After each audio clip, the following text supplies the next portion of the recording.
RRB, l'invité du matin.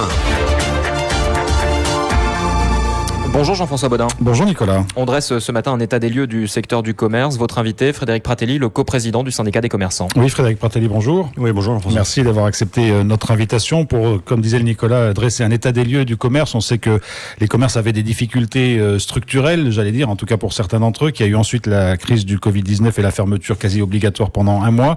Est-ce qu'aujourd'hui les choses vont mieux ? Alors les choses sont contrastées. Elles l'étaient déjà avant le Covid. Le Covid a permis de mettre en lumière ou a accéléré certains phénomènes, comme la fragilisation de certains.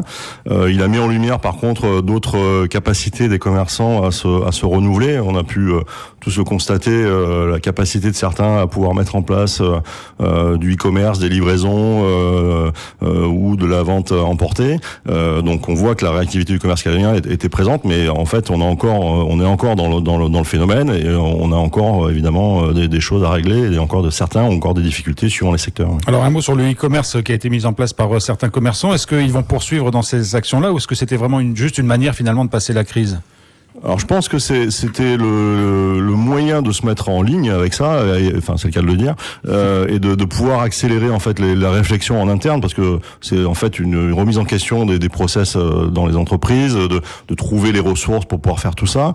La réactivité était très forte puisqu'il y a eu pas mal de sites qui ont pu émerger, de ventes qui ont pu émerger.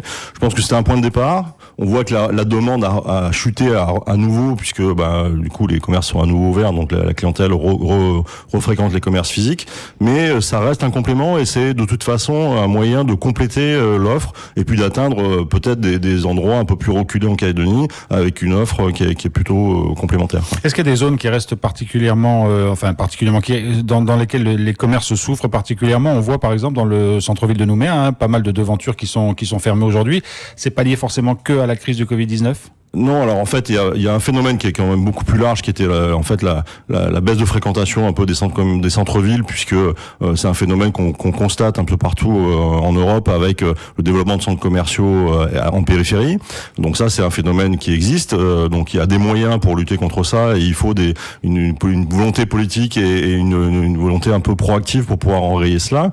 Les secteurs qui sont encore touchés aujourd'hui dans le commerce, et on les a un peu oubliés, mais ils sont liés à l'activité touristique. C'est-à-dire qu'aujourd'hui, il y avait évidemment les agences de voyage, tout le circuit touristique calédonien qu'on peut connaître, mais aussi tous les commerces qui étaient dédiés, alors au-delà de la restauration, mais tous les commerces qui étaient sur les fronts de mer, qui étaient liés à l'activité de vente aux touristes, et ceux-là sont toujours impactés de manière très forte, et on les soutient. Ils sont encore dans les plans de relance du gouvernement, ils sont encore éligibles au chômage partiel, et donc ceux-là, évidemment, ils sont encore en plein dans la crise, quoi. Et là, on s'inscrit un peu dans un temps plus long, puisque le gouvernement hier a notamment sur le commerce, le transport maritime de passagers, ça veut dire qu'il n'y a plus de bateaux de croisière qui vont arriver jusqu'au 24 octobre. Et les touristes du Japon, mais il y a les croisières, puis évidemment toute la clientèle touristique qui logeait dans les hôtels sur les fronts de mer et qui aujourd'hui ne fréquente plus les commerces qui sont sur les baies par exemple. Et cela, évidemment, ces commerces-là sont directement impactés par l'effet Covid. Alors au moment de la crise sanitaire, on a beaucoup parlé de la gestion des stocks, la difficulté de faire venir des stocks en Calédonie. Là aussi, est-ce que les choses sont améliorées ? On sait qu'il n'y a jamais eu vraiment de rupture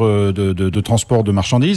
Mais quand même, est-ce que ça ralentit ? Est-ce que ça pose des problèmes aux commerçants ? Alors, ça amène une réflexion. Ça veut dire qu'il faut certainement sécuriser un peu plus sur les denrées essentielles. Bon, on a eu des tensions, on a tous vu les rayons sur la farine, le riz, les pâtes.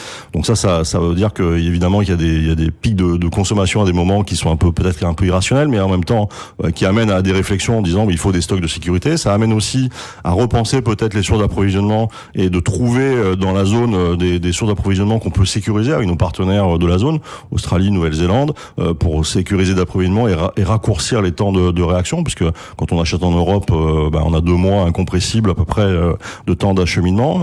Quand on est sur les pays de la zone, on est à 5 ou 6 jours en fonction des destinations sur l'Australie ou la Nouvelle-Zélande. Mais on s'est aperçu aussi que les Australiens et les Néo-Zélandais, évidemment, ils gardaient prioritairement les stocks pour leur population. Donc il faut dans ces discussions, quand c'est un peu plus apaisé, à trouver des moyens pour qu'on ait une espèce de marché intérieur supérieur Pacifique pour qu'on puisse, et ça fait partie aussi de la réflexion dans les droits de douane qu'on peut avoir entre nous, entre la Calédonie et la zone Pacifique, pour pouvoir améliorer les flux, parce que il est illusoire de penser qu'on pourra tout de toute façon produire en Calédonie. Et ça, c'est un sujet sur lequel travaille le syndicat des commerçants. Oui, ça fait en vraiment partenariat avec évidemment le syndicat des importateurs, puisque en fait toute la chaîne logistique en réalité c'est des grossistes importateurs, des magasins revendeurs, et évidemment voilà, il y a une réflexion commune.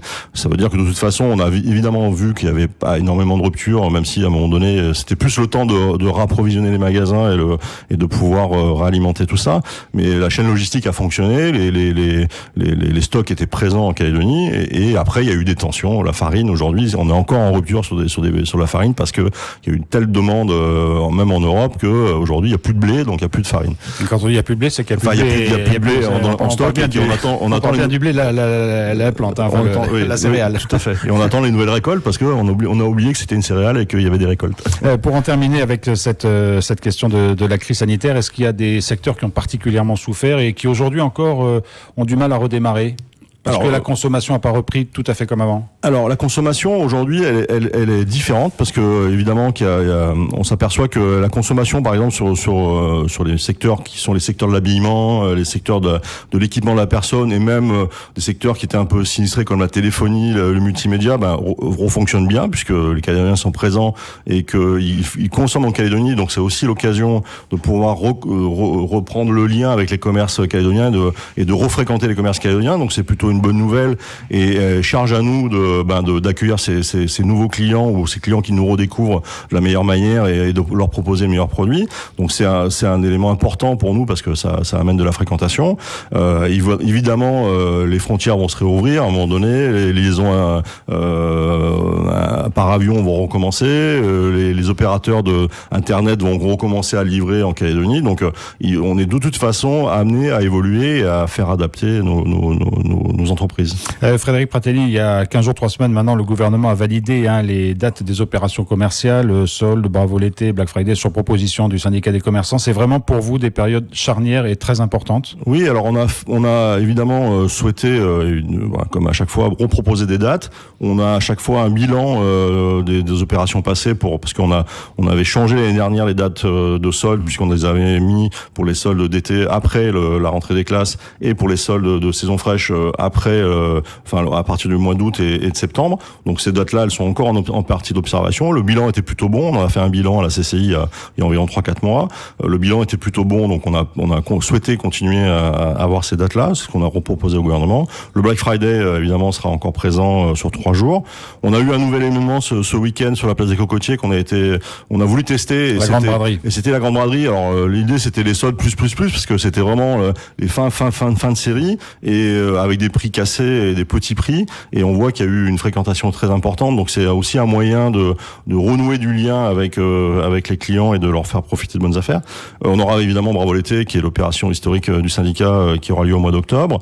Donc toutes ces opérations-là permettent de toute façon de continuer à dynamiser le tissu économique et commercial, et puis toujours de créer du lien avec nos clients. Alors autre préoccupation des commerçants, c'est la question de l'insécurité. Il y a eu la semaine dernière une agression dure dans le quartier chinois de Nouméa. C'est forcément une inquiétude de la part des commerçants, même si on sait qu'il y a un certain nombre de dispositifs qui ont été mis en place pour essayer de les protéger. Il va falloir aller plus loin? Oui, alors c'est un événement qui a été très grave. On a rencontré le commerçant qui a été agressé dans la nuit de jeudi à vendredi, qui est évidemment très affecté et qui a subi une ITT de 30 jours. Donc c'est une agression importante. C'est notre fil rouge. En réalité, on s'aperçoit que c'est un phénomène qui perdure. On a des hauts et des bas. On a le sentiment parfois que ça s'améliore, mais il faut pas lâcher. C'est un peu le message qu'on fera passer aux institutions. On a une rencontre avec la mairie de Nouméa, on aura une rencontre avec l'Ossaria. C'est un peu notre fil rouge. Ce qu'on voudrait dire aussi, c'est que on est dans des périodes un peu politiques, on va dire. On est dans avec les échéances qui arrivent, des échéances importantes. On voit que sur les réseaux, ça s'agite. Voilà, il faut qu'évidemment tout le monde garde son calme, et puis surtout, on sait qu'il y a des foyers à un moment donné qu'il faut traiter. Voilà, et il faut qu'on mette les moyens sur ces foyers-là. On a eu des discussions avec la mairie. La prise en compte de tout ça se fait au fur et à mesure. Mais évidemment, quand il y a des phénomènes comme ça, ça choque l'opinion. Et c'est le moment aussi d'apporter du soutien aux commerçants qui ont été affectés et en même temps de remobiliser tout le monde sur ces sujets. Vous seriez prêts, les commerçants, à vous mobiliser, à faire une action peut-être extérieure pour faire part de votre préoccupation? Oui, on a une réflexion avec la Chambre, avec les institutions, parce que en réalité, l'idée c'est pas de repointer du doigt tel ou tel, mais en même temps, c'est de remobiliser tout le monde sur les sujets et en même temps d'apaiser un peu la situation, parce qu'on veut pas d'escalade et on veut pas qu'il y ait de dérapage à un moment donné de quelqu'un qui pourrait commettre l'irréparable. Pour terminer, Frédéric Pratelli, un mot sur le syndicat lui-même des commerçants que vous co-présidez depuis plusieurs années maintenant. Vous en êtes où? Alors on est toujours sur plein de sujets, on est toujours très sollicité, puisque on répond en ce moment aux sollicitations du gouvernement sur la nouvelle loi qui pourrait de programmation fiscale, sur la refonte des taux de TGC. Donc on est toujours actif sur ces sujets-là.